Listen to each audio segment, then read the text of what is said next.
Okay, now let's find out more about AI and education. We're going to bring in Antony Aumann.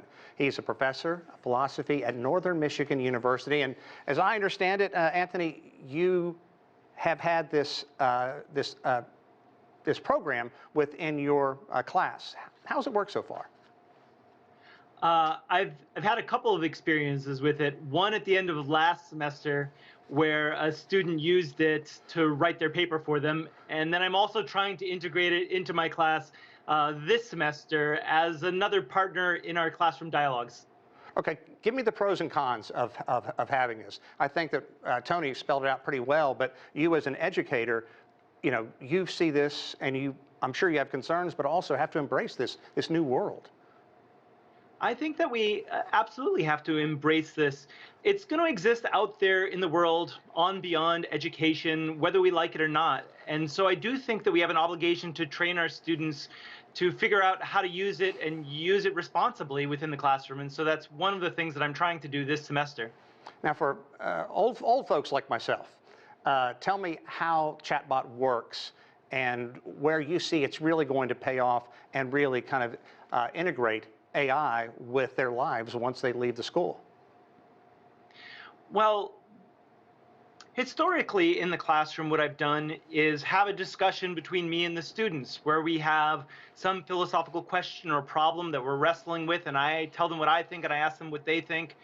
But now we have this other tool. We can ask the students, like, well, here is what this kind of alien robot thing thinks. And not that we're necessarily going to trust what the chatbot says, but it has this vast training ground, this vast resource of material that it's familiar with. And so it becomes another dialogue partner to kind of engage philosophically with.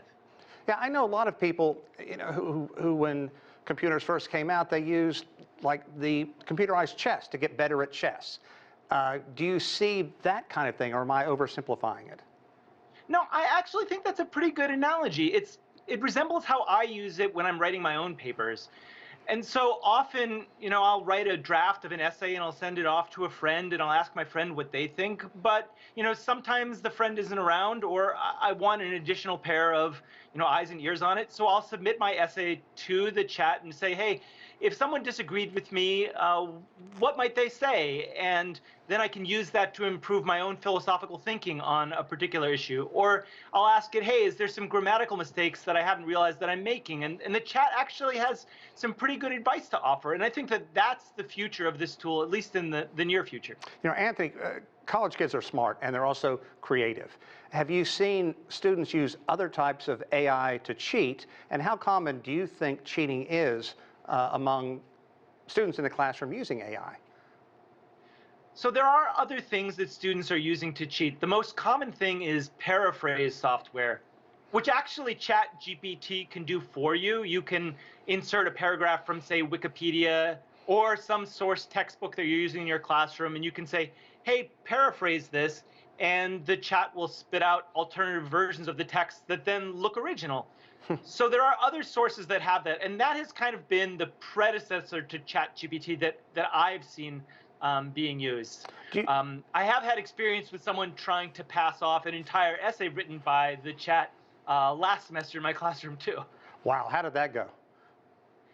Well, the thing is, as you were suggesting in the lead up in the early part of this segment, what the red flag was that the essay was written better than most of my students can write.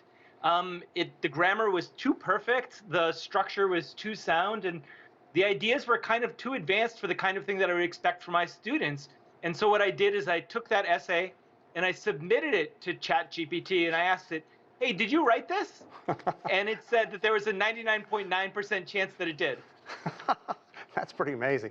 Okay, what advice for educators do you have on spotting AI plagiarism, aside from that's just too good? I hate to say it, but that's out of your league. I think that's really, really difficult going forward. There are AI chat detectors. The big problem is that they're too easy to circumvent. All the student has to do, and I hate to say this because I feel like I'm telling people how to cheat now, but all you have to do to avoid the AI chat detectors is to introduce some errors into it.